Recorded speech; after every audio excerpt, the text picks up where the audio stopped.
Bom, a doutora Kátia Magalhães, ela mencionou ali, né, a imprensa, o jornalista sendo perseguido. Daqui a pouco a gente vai falar mais um pouco a respeito disso, mas a gente precisa também trazer aqui para a nossa audiência que a Revista Oeste sempre esteve muito atenta e trazendo sempre informações em relação ao Banco Master. Em dezembro, por exemplo, a nossa capa foi a cara da ladroagem. Tá aí na tela para vocês, capa que saiu no dia 19 de dezembro, relatando aí o caso mais ainda, expondo mais ainda o caso de Daniel Vorcaro e Banco Master, que o que estamos vendo, o que estamos assistindo dia após dia, é que se Daniel Vorcaro falar, a República cai. Vamos agora dar boa tarde à nossa querida Carol Esponza, já está aqui conosco. Carol, seja muito bem-vinda ao JDO segunda edição. Boa tarde, Carol, e já quero te ouvir aí em relação às suas primeiras considerações sobre Daniel Vorcaro e Banco Master, e ao longo aqui da nossa edição nós vamos destrinchar o caso para a nossa audiência. Geise, boa tarde, minha querida doutora Kátia. Pois é, né? Esse caso do Daniel Vorcaro mostra uma coisa importantíssima no Brasil hoje, a certeza da impunidade. Daniel Vorcaro, né, vem tentando obstruir a justiça aí, mas invadiu todas as instituições, Ministério Público, parece que até FBI, né, pelo menos estava ali na sentença do André Mendonça, né, na peça do que o André Mendonça proferiu ali, falando da quantidade de instituições que estão aparelhadas a favor do Daniel Vorcaro. Ele que havia sido preso e solto na sequência, para surpresa de 0 pessoas, só fica preso hoje no Brasil se você escrever de batom numa estátua ou atentar contra uma pseudodemocracia na cabeça dos ministros do Supremo. Qualquer outro crime dessa magnitude, obviamente, na cabeça nem do PGR, nem de vários dos ministros do Supremo, ele merece estar preso. Mas o ponto é, ele estava, né, na estrela principal de todos os telejornais do Brasil, inclusive daquela imprensa passadora de pano que a gente tem aqui, que simplesmente se recusava a mostrar todos esses desmandos do STF. Inclusive a imprensa tradicional está falando de Vorcaro. Então, o que passa na cabeça de uma pessoa como ele para continuar, né, interferindo nas investigações? É só a certeza da impunidade e também mostra o tamanho dos políticos, né, brasileiros envolvidos nisso, de membros do judiciário, porque obviamente uma fraude desse tamanho ele não comete sozinho, ele precisa obviamente do conluio, né, de todas as instituições envolvidas nisso.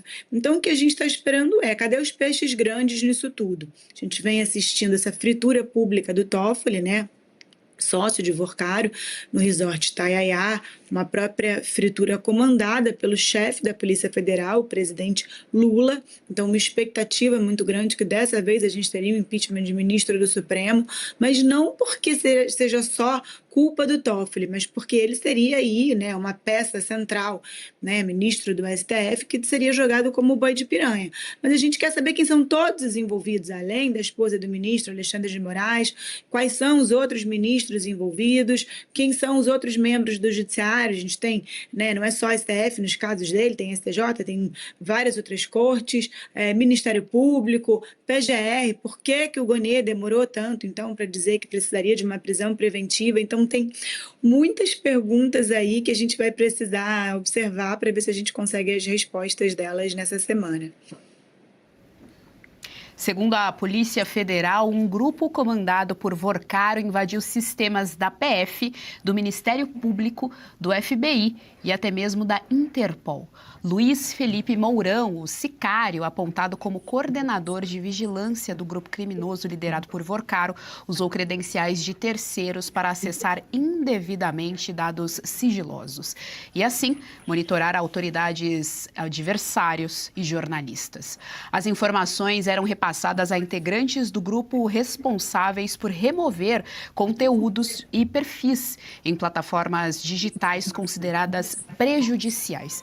Doutora Kátia Magalhães, eu passo a palavra à senhora, mas antes eu quero trazer aqui para a nossa audiência o seguinte: era uma milícia digital, era um gabinete do ódio muito bem estruturado, inclusive o relatório do Mendonça ali, né, o decreto de prisão ao Daniel Vorcaro, explica o seguinte: há 4 núcleos, né, havia 4 núcleos em relação aí a essa milícia digital do Daniel Vorcaro. Então tinha o núcleo financeiro, o núcleo de corrupção institucional, o núcleo de ocultação patrimonial e lavagem de dinheiro e o núcleo de intimidação e obstrução da justiça.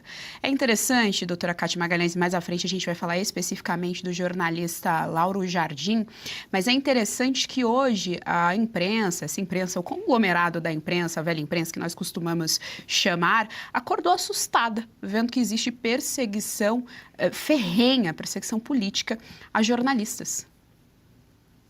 Agora sim, a velha mídia, essa velha mídia que tanto apoiou a mordaça, a censura sob a alegação de combate a discursos de ódio e a supostas milícias digitais, agora finalmente a velha mídia acordou, descobrindo no próprio pelo o que é uma milícia digital. Uma milícia digital é exatamente uma milícia que se conluia para, mediante muita grana lá do Vorcaro, milhões, e daí o núcleo financeiro, tinha que haver toda essa operacionalização do dinheiro, Vorcaro, Zetel, supostamente apontado como seu operador, né, como seu caixa, o grande caixa dessa máfia, contratava lá o pessoal da ponta, os sicários, contratava as pessoas para monitoramento de internet, contratava as pessoas para quebrarem sigilo de instituições públicas, de instituições oficiais. E para quê?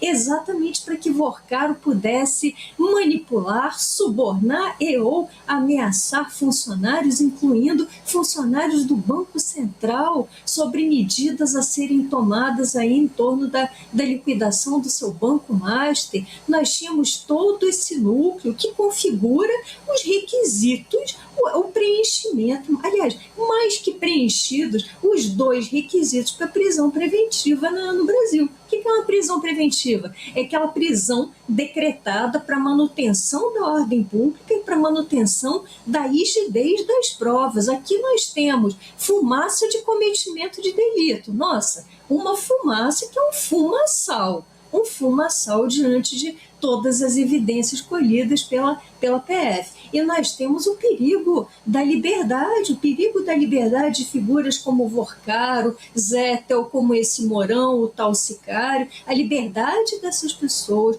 coloca uma sociedade e coloca as provas desse caso delicadíssimo, coloca tudo em risco. Agora, eu prossigo, não são só essas pessoas que colocam o país em risco, colocam as provas em risco. Também colocam as provas em risco e ajudam, contribuem nesse esforço de embaraçar a justiça, as próprias figuras da justiça que impedem o curso de investigações, que impedem que as autoridades competentes fiquem na custódia de provas, que manipulam a ida e a vinda de provas, ou seja, que se esforçam diuturnamente para blindarem figuras como essa aí que aparece na tela. Talvez Vorcaro seja apenas a ponta do iceberg dessa mega organização criminosa, mas para isso nós temos que investigar, mas investigar sem medo, investigar os figurões da nossa república e efetuar as devidas punições. O grande problema no Brasil atual